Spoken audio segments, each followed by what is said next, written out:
राजस्थान विधानसभा में नेता प्रतिपक्ष राजेंद्र राठौड़ आज झुंझुनू जिले के दौरे पर हैं। झुंझुनू के बिसाऊ और झुंझुनू शहर पहुंचने पर राठौड़ का स्वागत किया गया। झुंझुनू में पूर्व प्रधान गिरधारी खीचड़ की अगुवाई में भाजपा कार्यकर्ताओं ने राठौड़ का स्वागत किया। इस मौके पर पत्रकारों से बातचीत करते हुए राठौड़ ने मुख्यमंत्री अशोक गहलोत पर निशाना साधा। उन्होंने कहा कि दो बार बसपा को निगलने वाले मुख्यमंत्री अशोक गहलोत हॉर्स ट्रेडिंग पर उपदेश दे रहे हैं, जो गले नहीं उतर रहा। उन्होंने कहा कि आरपीएससी की पवित्रता को भी सरकार ने तार तार कर दिया है। एसओजी की रिपोर्ट पर 2 और परीक्षा निरस्त कर मेधावी युवाओं को सपने को तोड़ने जैसा काम सरकार ने किया है। उन्होंने कहा कि एसआई परीक्षा के कन्वीनर बाबूलाल कटारा थे, जो अब जेल में हैं। पेपर सेट से लेकर साक्षात्कार तक सब में वे कन्वीनर बाबूलाल कटारा थे। इसलिए न केवल एसआई बल्कि हर परीक्षा संदेह के घेरे में है। प्रदेश का नौजवान इस सरकार को बख्शेगा नहीं। उन्होंने यह भी कहा कि यदि सरकार पाक साफ है तो अब आगे आकर सभी परीक्षाओं की जांच जुडिशली, सीबीआई या फिर एनआरआई को दे देनी चाहिए। आरपीएससी के लोगों ने नौकरियों को लूटने का षड्यंत्र किया है। उन्होंने किसी नाम लिए बगैर एक बार फिर गोविंद डोटासरा पर निशाना साधा और कहा कि केवल ये परीक्षाएं नहीं, पूर्व की आरएएस परीक्षा भी इसका प्रत्यक्ष उदाहरण है। एक रसूखदार के परिवार के सारे सदस्य एक ही परीक्षा में इतने मेधावी हो गए कि सभी आरएएस बन गए। उन्होंने महंगाई राहत कैंपों के जरिए भाषण पिलाने का आरोप लगाया और कहा कि सरकारी धन का दुरुपयोग हो रहा है। साथ ही उन्होंने पीसीसी सचिवों की रोकी गई लिस्ट पर टिप्पणी करते हुए कहा कि इससे स्पष्ट होता है कि कांग्रेस सरकार में बंदर बांट और भ्रष्टाचार किस सीमा तक पहुंच गया है, जिसके चलते पीसीसी सचिवों की सूची केंद्रीय नेतृत्व को रोकनी पड़ी है।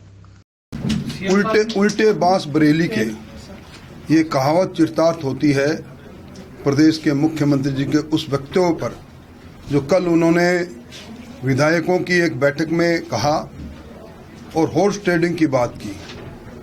राजस्थान में 2 बार बहुजन समाज पार्टी को निगलने वाले मुख्यमंत्री जी राजस्थान में अंदर हॉर्स ट्रेडिंग में महारत हासिल करने वाले अब ये चिंता कर रहे हैं कि हॉर्स ट्रेडिंग नहीं होनी चाहिए। सबसे पहले हमें अपने कर्म पर और अपने जिस आचरण पर बात करें तो दूसरों को उपदेश बड़ा अच्छा लगता है। एक बार फिर सिद्ध हो गया कि राजस्थान लोक सेवा आयोग की पवित्रता तार तार है। एसओजी की रिपोर्ट पर यकायक 2 प्रश्न पत्र फिर रद्द कर देने और बाबूलाल कटारा के तार कहां से तक जुड़े हुए हैं और बाबूलाल कटारा को नामजद किसने किया आरपीएससी में, ये सारी बातें सिद्ध कर रहे हैं कि राजस्थान में पिछले 4.5 वर्षों में इस सरकार की सरपरस्ती में जितनी भी परीक्षाएं हुई, वहाँ परीक्षाएं नहीं, नौकरी देने और नौकरी लूटने का एक षड्यंत्र था, जिसके अंदर षड्यंत्र करने में वो लोग थे जो सरकार के द्वारा नामजद किए गए थे। राजस्थान के में मेधावी छात्रों के अरमानों के साथ जिस तरह खेला गया है, मैं समझता हूं कि ये नौजवानों के साथ जो नाइंसाफी है यही सरकार के पतन का कारण बनेगी। ये सबसे बड़ा एक प्रश्न ये है कि बाबूलाल कटारा सब इंस्पेक्टर परीक्षा के कन्वीनर थे। उसमें 927 सब इंस्पेक्टर की परीक्षा के परिणाम को जारी कर दिया सरकार ने, और जब कन्वीनर जेल में है उन्होंने साक्षात्कार भी लिया, प्रश्न पत्र तय करने से लेकर प्रश्न पत्र सेटर के पास प्रश्न पत्र भेजने तक की उनकी भूमिका रही। तो ये परीक्षा सही कैसे हो सकती है? इसलिए जितनी भी नौकरियां आरपीएससी ने के द्वारा दी गई है उन सब पर प्रश्न चिन्ह खड़ा हो गया और उन सब पर संदेह के बादल है।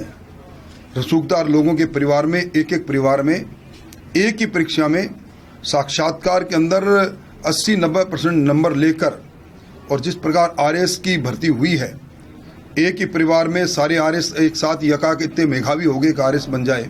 ये सारी बातें ये सिद्ध कर रही हैं कि न केवल दाल में काला है बल्कि पूरी दाल ही काली है। अगर सरकार पाक साफ है तो आगे बढ़कर जुडिशियल इंक्वायरी की बात सरकार को करनी चाहिए, सीबीआई की से इंक्वायरी की बात करनी चाहिए, एनआईए को या पूरा प्रकरण देना चाहिए ताकि सरकार पर संदेह के बादल हट जाए। देखिए, महंगाई राहत कैंपों में पहले से लाभार्थी को री रजिस्ट्रेशन के नाम पर दोबारा बुलाकर और जिस प्रकार भाषण पिलाए जा रहे हैं, ये एक तरह से संघवाद पर चोट है। सरकार के खर्चे से केंद्र सरकार के में यहाँ तक पोस्टर लगा देना, मोदी बचाओ देश बचाओ, इससे बड़ा दुर्भाग्य कुछ हो नहीं सकता। 4.5 साल तक जिस सरकार को महंगाई का कभी ध्यान नहीं आया, आज वो सरकार महंगाई राहत के नाम पर इस प्रकार की काम कर रही है। इससे लोग भ्रमित होने वाले नहीं हैं। देखिए, ये साफ दिखाई दे रहा है कि हर चीज़ में बंदरबाट है, हर चीज़ के अंदर भ्रष्टाचार है। पीसीसी के पद भी जिस तरह बटे, इसी कारण से उनका केंद्रीय नेतृत्व ने उसको रोका है।